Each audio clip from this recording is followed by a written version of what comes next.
This is the story of the Hobbit. You can read along with me in your book. Let's begin now. As everyone knows, hobbits are small, quiet folk who live small, quiet lives in snug underground homes. They never ever visit the world outside, nor do they ever seek adventure. But this is a story of a special hobbit who did once have an adventure, and an exciting one it was. His name was Bilbo Baggins. One fine Wednesday morning, who should appear at Bilbo's door but 13 dwarves and Gandalf, the wandering wizard. Mr. Baggins, I have an adventure in mind for you. Bilbo blinked twice in astonishment. Surely you don't want me? I'm only a simple hobbit. Actually, it's my 13 friends who want you. They're in need of a clever burglar, and I've told them you'd be excellent for the job. This is Thorin, their leader. A richly dressed dwarf stepped forward and bowed. Let us go inside and refresh ourselves, and I will explain. Far to the east lies Lonely Mountain. Thorin began while Bilbo set out the goblets. Long ago, our people lived there in harmony, digging gold and jewels and making beautiful treasure. But the day came when Smaug, the fire-breathing dragon, drove us away and stole our home and treasures. He lives there still. Thorin turned to Bilbo. Gandalf says you're a fine burglar and will be useful in getting our treasure back from Smaug. When Bilbo heard this, he fainted away. Thorin frowned. Brave burglar, you found us, wizard. Don't worry, Thorin. Mr. Baggins will prove himself very useful before your journey is over. Early the next morning, Gandalf, Bilbo, and the dwarves set out on the winding road to the east. Bilbo was grumbling. I really don't know why I'm here.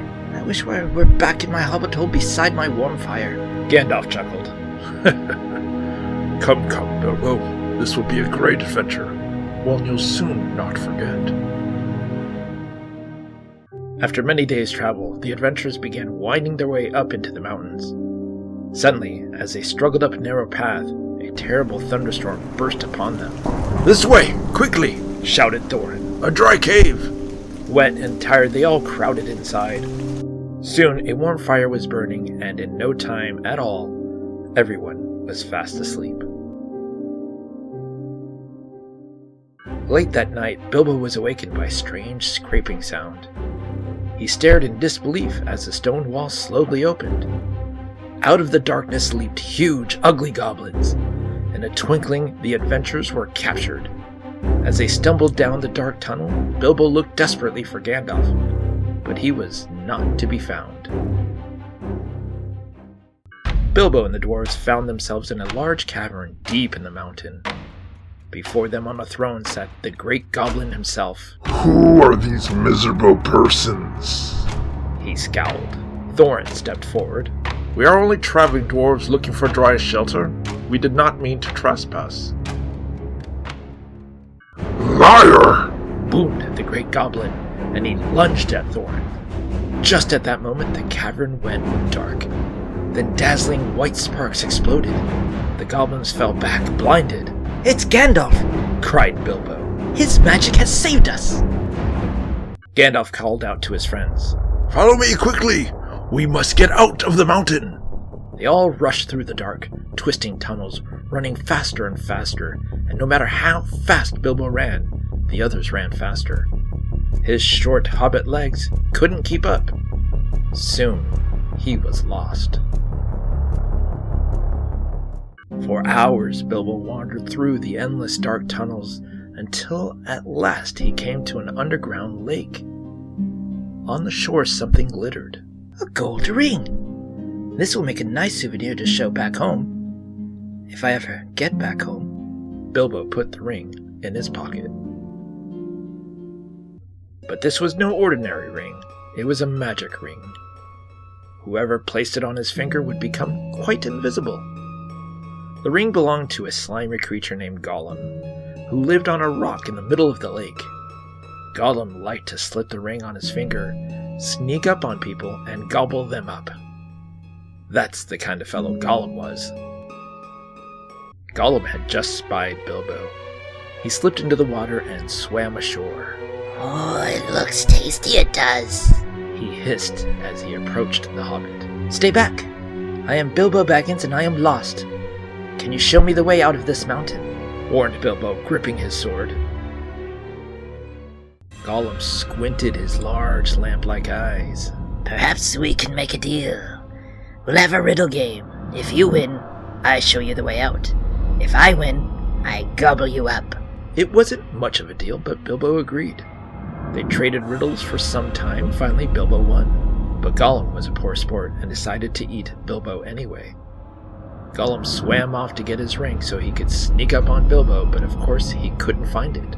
It's gone! He howled and dashed back to find the Hobbit, but Bilbo had accidentally slipped the ring on his finger and vanished. Curse him and crush him! Moaned Gollum. He's gone too! He didn't realize he was looking right through the little Hobbit.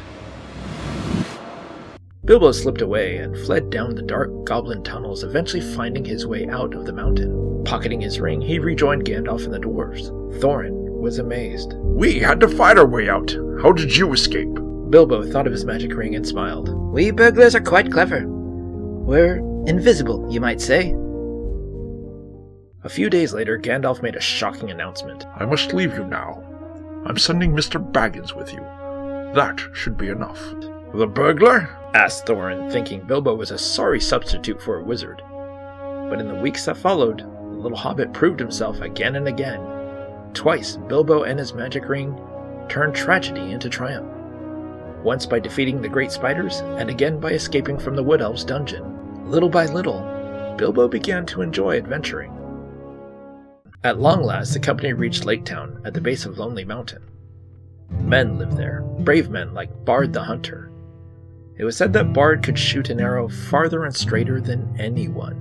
The lake people hated the dragon Smaug as much as the dwarves did, and they gave the adventurers all possible help for the last part of their journey. After a long, hard climb, the brave little company found itself at a secret door in the stony cliffs of Lonely Mountain. Behind that door was the home of Smaug the dragon. Thorin turned to Bilbo. It's time for you to perform the service in which you were hired. Go burgle something. As Bilbo made his way down a dark tunnel, he told himself, A few more steps and you'll see old Smaug himself. It's true you're afraid, but if you go now, it will be the bravest thing you've ever done. And on he went. In the great hall, Bilbo found the terrible dragon lying asleep, breathing fiery blasts. The hobbit breathed a sigh of relief. He fills the entire hall, whispered Bilbo in awe. I'm no bigger than one of his claws. Bilbo stepped up to the large mound of gold and jewels that was the dwarves' stolen treasure. Nervously, he plucked up one small gold cup. Then, mighty Smaug awoke. Quick as a wink, Bilbo put on his magic ring. Smaug's blazing eyes peered through the gloom. Oh, thief. I know you're here. What do you want? Oh, Smaug, I only come to see if you're as great as people say you are. If you are a little hobbit, it is wise to be polite to dragons. Smaug laughed his fiery laugh. You must be one of those ignorant lake men. Well, as you can see, I am truly great. But I have heard that dragons are soft underneath. Then you've heard wrong, thief. Smaug reared up, revealing a chest covered with gold and jewels. No weapon can pierce this armor. Bilbo searched carefully, and there was what he sought. Just below the dragon's neck was a tiny, unprotected spot. Aha, he thought, and he backed into the tunnel, popped off his ring, and held up the gold cup. You're a sorry match for my burgling, Smaug. And he darted away. No one steals from me, roared the dragon, and out of the mountain he flew in a rage. Bilbo sped down the mountain to warn the lake people. Spying a small bird, he cried out to it. Go and tell Bard the Hunter to look for the bare spot under Smaug's neck. Meanwhile, Smaug was flying over Lake Town, burning down buildings with his fiery breath. The lakemen were helpless, but the small bird had delivered Bilbo's message. Bard the Hunter took careful aim and shot an arrow deep into the bare spot below Smaug's neck. The dragon fell into the lake, his flaming breath changing to steam in the water. Smaug was dead. So the people of Lake Town were saved, and the dwarves regained their home and their treasure. and Bilbo returned to his nice, quiet hobbit hole. Every now and again, he would recall his part in the adventure. It had given him bravery, treasure, and a magic ring. Gandalf had been right. Bilbo had an adventure one he would never forget.